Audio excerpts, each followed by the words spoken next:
Ahojte, vítajte pri novom videu a dnes sa budeme zaoberať veľmi aktuálnou a populárnou témou, ktorou sú spisy Jeffreyho Epsteina. Verím tomu, že už ste o kauze Jeffreyho Epsteina počuli, či už v minulosti, alebo teraz po odtajnení veľkej časti spisov. Ak ale nie, tak si to na začiatku tak veľmi stručne zhrnieme.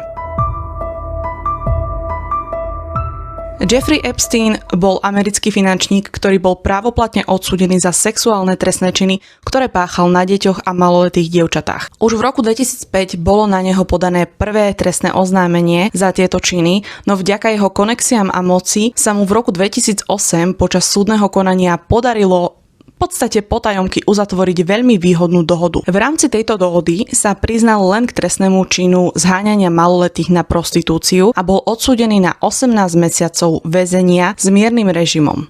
Čo to znamenalo? Jeffrey Epstein mal možnosť vychádzať z väzenia každý deň počas 6 dní v týždni na 12 hodín za účelom vykonávania práce. Po odpíkaní 13 mesiacov z tohto trestu bol podmienečne prepustený, ale vďaka odvážnym a vytrvalým ľuďom pokračovalo vyšetrovanie naďalej, aj keď už v tajnosti. A v roku 2019 sa ho znovu podarilo zatknúť, no tentokrát je veľmi pravdepodobné, že to vôbec neočakával, nepočítal s tým a tak sa na to nestihol pripraviť ani utiecť. Krátko na to si ale vo väzení vzal život. V celej tejto kauze bolo nedávno zverejnených viac ako 3,5 milióna dokumentov a 180 000 fotiek z celej tejto kauzy. Stále nejde o všetky dôkazy proti nemu, ale ide o celkom veľkú časť, ktorá bola doteraz pred verejnosťou skrývaná. My sa tu dnes zameriame konkrétne na Epsteinové prepojenie na Slovensko a slovenských obyvateľov. Pozrieme sa na to, s kým sa tu stýkal, o čom sa bavili a možno či mal aj nejaký vplyv na slovenskú politiku. Hneď na úvod si ale zhrnieme nejaké dôležité upozornenia. Vzhľadom k množstvu tých dôkazov, ktoré tam sú, ak si to vezmete do úvahy 3,5 milióna dokumentov a 180 000 fotiek, nie je možné prejsť každý jeden dokument zvlášť. Preto som sa v rámci tohto videa zamerala len na vyhľadávanie nejakých kľúčových slov, ktoré by mohli súvisieť so Slovenskom. A taktiež na hľadanie nejakých konkrétnych osôb, s ktorými mohol mať alebo mal nejaké styky. Dnes sa zamerám len na fakty a dôkazy. Nebudem sa venovať žiadnym konšpiračným teóriám, aj keď tento kanál je primárne o konšpiračných teóriách a záhadách, ale dnes sa na to pozrieme naozaj len na základe dôkazov, ktoré sú zverejnené. Ak bude niečo z toho, čo poviem, nejaká špekulácia alebo to nebude podložené, tak vám o tom poviem. Konšpiračné teórie si necháme do samostatného videa, takže nemusíte sa báť, pretože obsahu od Jeffreyho Epsteina je naozaj veľmi veľa a máme sa o čom baviť. Všetky dokumenty, ktoré si tu dnes spomenieme, sú oficiálne dokumenty, oficiálne dôkazy americkej vlády v prípade proti Epsteinovi. Vy všetci si tieto dôkazy môžete pozrieť a môžete si to overiť. A aj by som vás vlastne k tomu chcela tak vyzvať, aby ste si overovali to, čo o Epsteinovi počujete a hlavne v súvislosti so Slovenskom. Je to veľmi, veľmi jednoduché, aby ste si aj vy pozreli, čo sa tam vlastne v týchto spisoch nachádza a či sa tam nachádza osoba, na ktorú myslíte, či už je to politik alebo ktokoľvek. Môžete si tam dať vyhľadávať rôzne kľúčové slová, mená a tak ďalej. Do popisu vám dám odkaz na stránky, kde si to viete pozrieť. Jedna z týchto stránok je oficiálna stránka americkej vlády, kde si viete vlastne prehľadávať všetky tieto dôkazy. A ďalšia stránka je vlastne taký simulátor jeho e-mailovej schránky. Vyzerá to ako Gmail a viete si tam vlastne vyhľadávať konkrétne maily na základe kľúčových slov. Počas tohto videa budem ukazovať rôzne vyhľadávania aj dôkazy, takže nebojte sa si to vyhľadať aj vy sami a overiť si, či sú informácie, ktoré počúvate z rôznych strán naozaj pravdivé a či sa tieto veci naozaj nachádzajú v dôkazoch. Napokon posledné upozornenie, to, že bol niekto spomínaný v Epsteinových spisoch, vôbec neznamená, že by s ním mal nejaké spojenie, že by bol nejako zapojený do jeho aktivít alebo že by o nich vôbec vedel. Ale na druhú stranu je pochopiteľné, že pri niektorých takých tých bližších vzťahoch alebo bližších prepojeniach je na mieste otázka, čo všetko daný človek vedel o jeho aktivitách. Predtým, ako sa vrhneme na tie konkrétne mená, by som vás chcela poprosiť a pripomenúť vám, ak sa vám dnešné video bude páčiť, nezabudnite mu dať like alebo ho tiež vychváliť, čo je vlastne taká nová funkcia YouTube. Vďaka tomu moje videá uvidí viac ľudí a veľmi mi tým pomôžete. Samozrejme, ak ešte neodoberáte môj kanál a chcete vidieť viac mojich videí, nezabudnite kliknúť na odber. No a my ideme rovno na to. Najspomínanejší človek, ktorý spája Epsteina so Slovenskom, je Miroslav Lajčák. Slovenský diplomát, bývalý minister a bývalý poradca Roberta Fica. V rámci vyhľadávania bolo jeho priezvisko nájdené až 344 krát. No Epstein ho pred známymi oslovoval aj Miro. A toto meno bolo nájdené až 826 krát, ale je potrebné podotknúť, že viacero dôkazov sa opakuje a tak tie výsledky, ktoré máme, alebo ten počet nie je úplne relevantný, pretože niektoré sú tam viackrát a tým pádom sa ten počet navyšuje. Aj keď ja sa veľmi nerada púšťam do týchto politických vôd, ale Epsteinové prepojenie na Slovensko má veľmi veľké zastúpenie práve v tejto oblasti a ak chcem začať naozaj túto sériu videí o Epsteinovi, jeho napojením na Slovensko a na slovenských ľudí, tak sa tomu bohužiaľ nevyhnem. Miroslav Lajčák najskôr popieral, že by medzi ním a Epsteinom bol akýkoľvek iný ako diplomatický a formálny vzťah. No po poslednom zverejnení dôkazov mu už neostávalo nič iné ako priznať, že ten vzťah bol o čosi bližší, ako pôvodne tvrdil. V rámci konverzácií sa veľakrát bavili o dievčatách, Epstein si z neho uťahoval, pozýval ho do Palm Beach, ponúkal mu odvoz, dokonca mu ponúkal svoje auto. A toto naozaj nie sú žiadne špekulácie, všetko toto si môžete prečítať aj vy sami v jednotlivých dôkazoch, ktoré budú aj súčasťou dnešného videa. Neviem, čo si o tom myslíte vy, ale mne sa teda toto naozaj nezdá len ako obyčajný diplomatický vzťah. Potrebuješ vyzdvihnúť? Príď na Palm, môžem ti dať auto. Lajčák posielal Epsteinovi fotky z Moskvy a predpokladáme, že ide o fotky s nejakými dievčatami, na čo Epstein odpovie: preferoval by som pohľad znútra. Lajčák odpovedá, že dievčatá sú neuveriteľné a Epstein píše, že je to ich najlepší exportný tovar. Lajčák na to odpovedá po rope.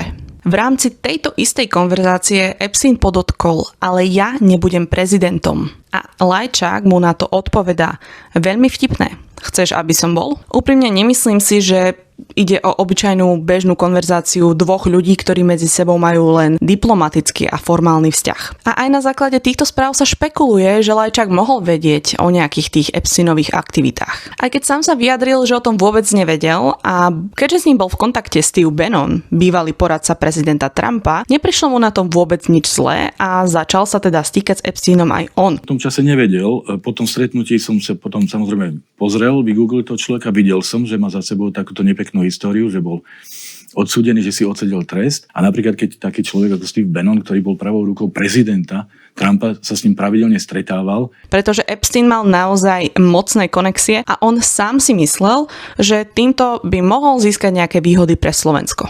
A tu sa pomaly presúvame na ďalšie meno. A síce Robert Fico. Ten bol v rámci dôkazov spomínaný viackrát. Opakujem, bol tam spomínaný. Nenašla som ani jeden dôkaz, v rámci ktorého by bol on priamo v kontakte s Epsteinom. Ak teda ideme znovu na tie čísla, tak meno Fico sa v rámci dôkazov objavuje dokopy 113 krát. Väčšina z týchto zmienok vôbec nie je o Robertovi Ficovi, ale je to pojem, ktorý sa používa v Amerike. Ide o pojem, ktorý je nazývaný priemerné Fico score. Neviem, ako sa to číta, ale to je vlastne bezpredmetné. Ide o štatistický údaj, priemernú hodnotu úverového skóre amerických podnikateľov. Využívajú to na to, aby dokázali veritelia posúdiť riziko v rámci svojich dlžníkov, či budú schopní im vrátiť požičané peniaze. No, hoci bol spomenutý len párkrát, o to zaujímavejšie tieto zmienky boli. Epstein sa pýta Lajčáka, či by nevedel o niekom, kto by mohol pomôcť jeho priateľovi, už spomínanému Steveovi, so šírením krajne pravicových názorov v Európe. No a pre tých, ktorí nevedia, o koho ide, tak Steve Bannon je bývalý poradca prezidenta Trumpa, republikán, podnikateľ, ktorý je známy svojimi ultrapravicovými názormi. A práve s ním si Epstein vymenil niekoľko správ o Lajčákovi, kde ho označili za najlepšie informovaného v Európe a ako toho pravého. Lajčák najskôr neponúkol žiadne meno.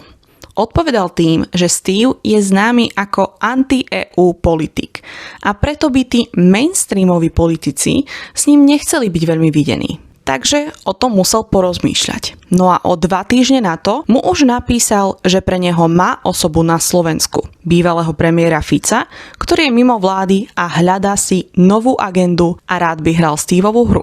A je dobrý. Teraz čistá špekulácia, ale mne osobne sa toto zdá ako správa, ktorú pošlete potom, ako si s daným človekom overíte, či by mal záujem do niečoho takého vôbec ísť. No a tu sa dostávame k tomu, že Fico síce poprel, že by sa niekedy so Stevom stretol, ale keď si to vezmeme z tejto strany, tak Lajčák taktiež najskôr popieral, že by medzi ním a Epsteinom bol akýkoľvek iný ako politický a formálny vzťah. Až kým neboli zverejnené dôkazy. A až keď boli zverejnené, tak potom povedal, že išlo o obyčajné mužské egá a slova. Okrem toho ďalšia špekulácia, ale Lajčák nejako príliš obhajuje Fica a veľmi aktívne vyhlasuje, že s tým nič nemal. Tá situácia okolo tých zverejnených spisov sa tu na Slovensku pomerne brutálne zneužívala na útok na predsedu vlády. Ale on s tým predsa nič nemá. Ja som ho chcel toho ušetriť. Čiže ja som povedal, že ja som mu ponúkol moju rezignáciu a som rád, že on ju prijal práve preto, aby to nebolo o ňom, lebo to o ňom nie je. A taktiež na druhú stranu Fico nevidel dôvod v tom, aby prijal Lajčákovú demisiu kvôli tomuto prípadu. No veď urobte si názor sami. Čo je ale v tomto prípade naozaj veľmi vtipné, je to, že práve ten, ktorý označuje isté osoby americkými agentmi, mal reálnu ponuku sa takýmto agentom stať. Či sa ním naozaj stal, to je len špekulácia. Boli tam nejaké zmeny v jeho správaní, ale stále je to len špekulácia. No ale nenadarmo sa hovorí, podľa seba súdim teba. Áno, už vidím tie komentáre. A koľkokrát je tam Korčok a Čaputová? No a nikto nehovorí o Šimečkovi a Sorošovi. Takže aby sme si to zodpovedali vopred aj s dôkazmi. Korčok je spomenutý vo výsledkoch 3-krát. Musím ale povedať, že ide o jeden a ten istý dokument, ktorý je súčasťou 3 dôkazov, čiže prakticky je to len jeden, ale áno, boli tam 3 výsledky. Avšak išlo len o zhrnutie politickej situácie vo svete, v rámci ktorej bolo spomenuté jeho meno. Čaputová tam má jeden jediný výsledok. V rámci jednej z konverzácií je graf s prehľadom preferencií na prezidenta Slovenskej republiky. Aby ste ale náhodou neoponovali, že vlastne mohla tam byť aj pod svojím menom Zuzana, tak som to skúšala hľadať aj ako Zuzana a výsledky sú dokopy 3. Z toho jedna konverzácia, ktorú som spomenula vyššie, a ďalšie 2 výsledky sú rovnaký graf, ale v rámci konverzácií s inými ľuďmi. No a Šimečka má 0 výsledkov. A teda ani Šimečková mamka nebola nikde spomenutá. Ako som už hovorila v úvode, toto všetko si môžete overiť aj vy sami, takže budem veľmi rada, ak to aj urobíte a nie len s týmito menami, ale s kýmkoľvek, kto vám zíde na A na záver tejto politickej časti videa je tu ešte jedna vec, ktorá ma už trošku aj začína desiť, ale v spisoch teda hovorili aj o páde vlády v roku 2018.